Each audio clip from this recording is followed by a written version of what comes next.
All right, Butt Check fam. This is the second video of the day. Hope you guys enjoyed the first one. You saw the thumbnail. You're probably wondering where this came about, who tweeted it or made the comment. We're gonna get to that. So basically, this story somehow ties to that fucking comment, and I'm gonna unpack it all and give you my reaction. So Moonsault Slayer released a video, and you know, anytime news comes out about some Tekken, I usually go over to Moonsault because this motherfucker lives for Tekken. Like he doesn't really do a button check, but he's all about covering like updates and news for Tekken. Anytime it's Tekken, this motherfucker's on it. I mean, he's on it. I don't even think the fucker sleeps. Like he's on it. So what I try to do is when some Tekken shit comes out, I say, let me see what approach I'm gonna take because I don't wanna take the same approach as somebody else because it's just too much of the same shit, you know what I'm saying? So I go to different content creators and one of them is Moonsault, right?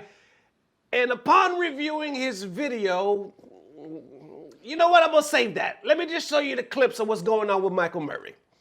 Because Michael Murray got into some random shit today. I don't even know why he would do something like that. Well, I guess it's no surprise. But anyway, let's check out some clips from Moonsault. His link down below.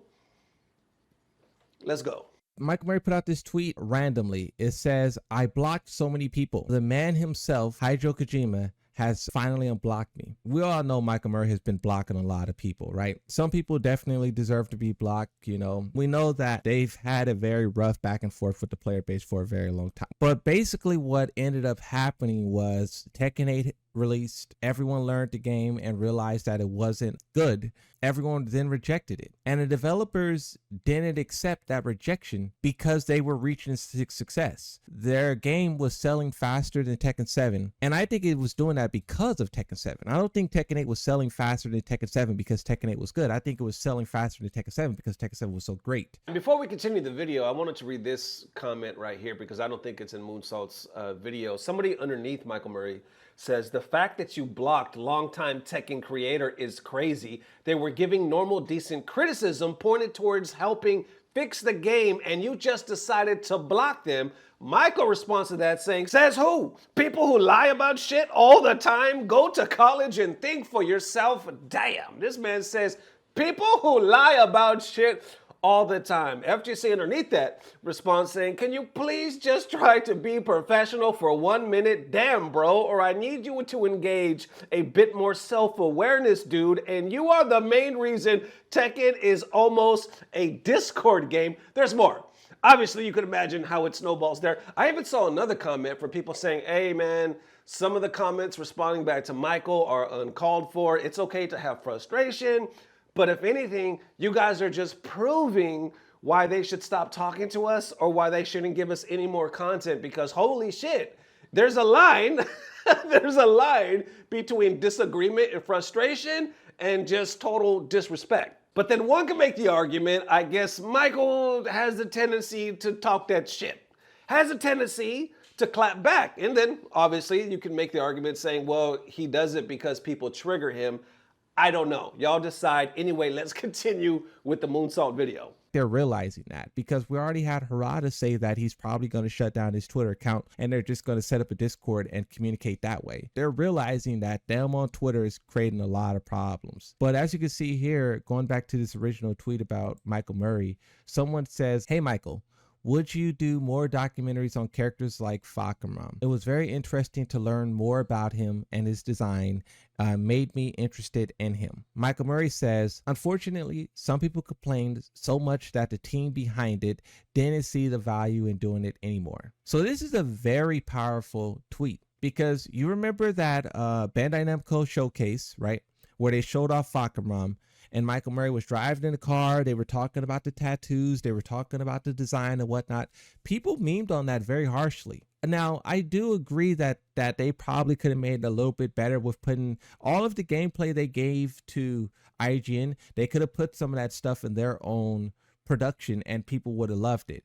The fact that we walked away, we sat through like 2 hours of that, right? The fact that we walked away from that with only like 2 small gameplay clips is where they went wrong. But even with that being said, they got a lot of hate for it. A lot of hate for it. I think, I mean, part of that hate could be, it's just the frustration building up. We said that multiple times. I swear, even Maximilian made a video like after they released that shit. What was it? The fucking who or what can save Tekken 8? I believe that was the name of Maximilian's video. Who or what can save Tekken 8? And that was in response to the collab, or it was posted like right after. Do you guys remember that? We covered it here as well. The worst collab in gaming history, brought to us by Tekken 8. It just happened, what, like a week or so ago? Here's a clip. Yumiya's iconic hair on your favorite character. Let's say that again. Put Yumiya's iconic hair, her hair, on your favorite character. Get it and more in this free section of the Tekken shop starting July 8th, limited time only. And don't miss out, Tekken 8 Collab, DLC, Atelier Yumiya, available on July 23rd. And not even her hair, it's the fucking, her hair is the string. It's a string of hair is the collab. A string of hair. And you thought the fucking Spy Family's Street Fighter collab was ass. A piece of hair. As you can imagine, all we got to do is scroll. FGC is reacting. This is shameful and disrespectful to the Atelier devs. That's all you could have done. All right, so we'll stop right there. That link down below if you happen to miss that video. So anyway, that just happened. Oh, let me pause it. That just happened like 8 days ago. I posted that one about 8 days ago. You got all this frustration building up. So you could only imagine, we've said for a while now, they have to hit home runs. No more average stuff, especially no swings and a miss, no strikeouts. You gotta hit some fucking home runs. And you would think, we would think by now that they would be on the ball, like hire whatever manpower you need, inspiration, talk to somebody, ear on the street, something to where you could be like, okay, maybe not the best game right now, but you're slowly getting on base. You're slowly trying to drive them runs in. You know what I'm saying? Baseball analogies. You know what the hell I'm trying to say is like, you could slowly start to turn this around, but it just seems like it's getting deeper and deeper in some shit. So yes, at the end of the day, there's better way we could word stuff. But when you have stuff like this that seems to keep happening, and then you have devs like Michael that will pop off, that will pop off and almost like kind of set themselves up because Twitter is the wrong place for that shit. You know you're gonna get dogpiled on. That's what Twitter's built for. Now they're basically saying we're not doing it anymore. I think we all would agree them doing something like that for Armor King would be awesome. Them doing something like that for Miguel or Julia or Bob or whatever character you guys like. It would be awesome. But this is what happens when the players go too far in their backlash. Now, I 100% think that Tekken 8 is not a good game currently. It's getting better. Sometimes, depending on what character you're fighting, it's a fun game. But in its current state, when you look at the entirety of it, it's not fun. And to say that and critique the game for that is 100% fair. But a lot of players are crossing a line and they're just attacking the developers, making threats. They're just going too far. And this is the consequences of those players who are doing that. All of those tweets about lore and the history of Tekken and characters, I know people would say, I don't care about that. I don't care about any of that stuff because the game sucks. And I agree. But my thing is that the game is getting better. And when the game gets better, we're still going to have the developers not wanting to communicate. So that's the thing, is like acting like a rampaging baby and destroying everything is going to have a long lasting consequence for a temporary problem. So we'll stop right there. Link down below. So how y'all feeling about that? Acting the way we're acting now, Moon saying, is going to have an everlasting consequence to a temporary problem. But one could make the argument, how long? This has been temporary for a while, baby. How long is temporary? Forever? Like, is it temporarily forever? I don't understand, because it feels like it's not changing. It feels like it's not getting better. I know that's what some of you are thinking right now. But it's a good point. It is a good point. I will say that, because if we train, if we're used to dealing with the devs like this, and I mean, I don't ever remember seeing it like this as far as like with the Tekken devs. But now they're going on the defense to where we don't fuck with the FGC like on social media. We don't talk to them directly like that. We kind of keep our distance when it comes to communication. Now all of a sudden we got Tekken 9 and we love it, but guess what? They don't want to talk to us. They don't want to talk to us no more because now they're going to be, you know what I'm saying? They're going to be gun shy talking about, nah, they turned on us last time. They might like Tekken 9 season 1, but let's keep the distance because wait for season 2. They might get in our ass. Maybe they start looking at us like that. How y'all feeling about that? Or do you think, no, things are taking their natural progression right now and we have every right to react the way we do? Now, getting to this lovely thumbnail, and the crazy thing is I don't even know by the time I'm recording this what the fucking thumbnail is gonna be. I just keep saying that because I saw this fucking comment and I figured that has to be the thumbnail. But if it's not, you're about to see it right here. So, all right, some comments underneath this video we just watched saying the documentary was just about Michael Murray holiday vlog. And also his documentary was more about himself than fuckaram. And the fact that y'all still believe anything Murray and Bamco say at face value is the wildest part. And Moonsault and Ernesto were in the same reading class I see.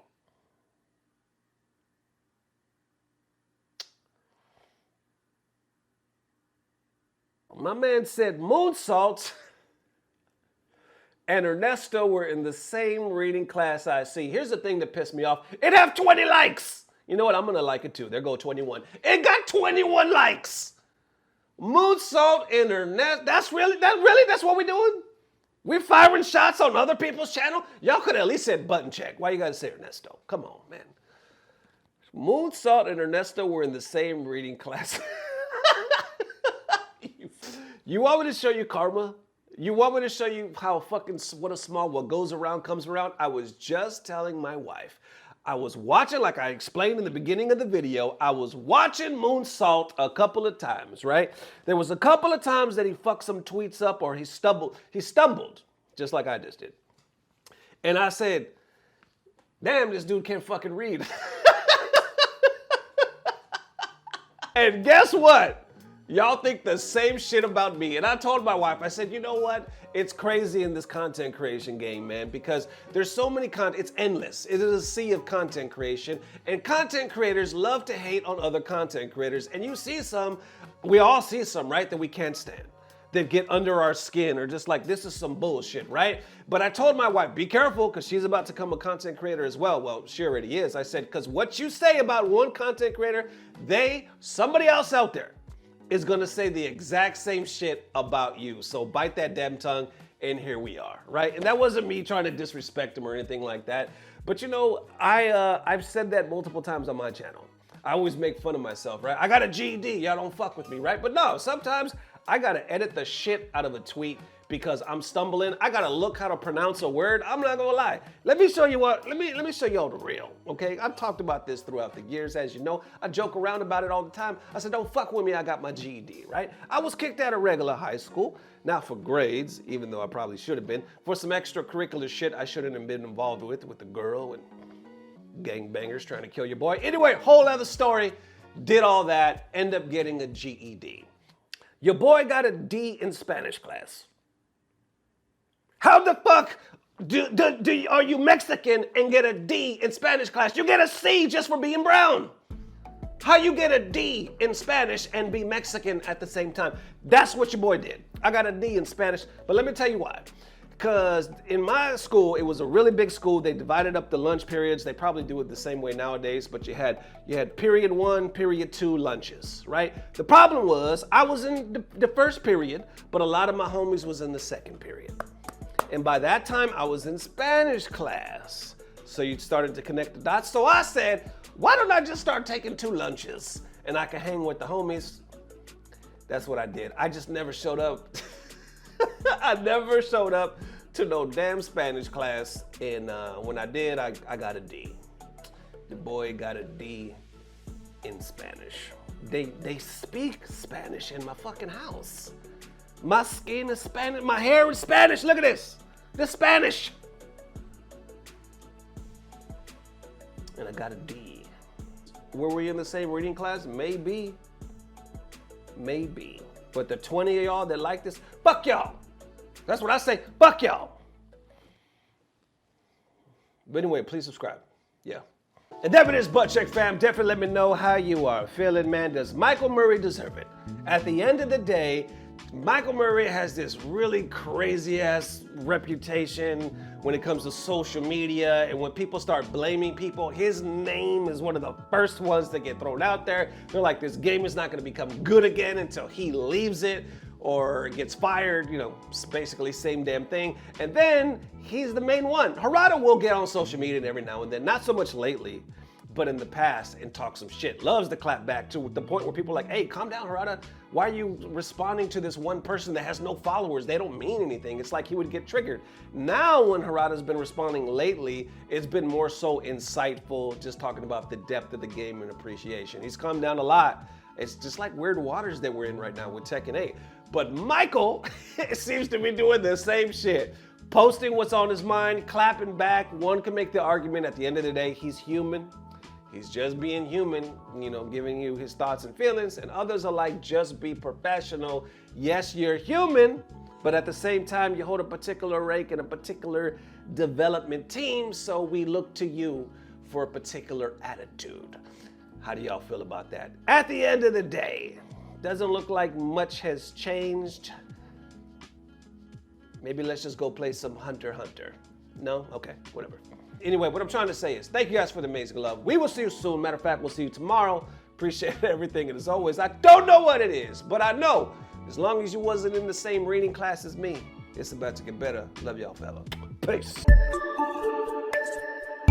Blah, blah, blah. Subscribe. I remember one time in Spanish class, they told me, we have to do this thing called me gusto. Like, I like, right? Me gusto what? And you have to make a collage of the things you like. And then you had to go up in front of the class and say, me gusto this, me gusto that, right? Things you like. Your boy cut out a bunch of pictures of women. I'm not lying. I cut out pictures of women and I said, me gusto mujeres. And the teacher just busted out laughing. And I mean, he gave me a passing grade on that project. Still got a D, but on that one, I got a double D. I'm done. Shit, I'm done. I got a GED, y'all. Fuck y'all.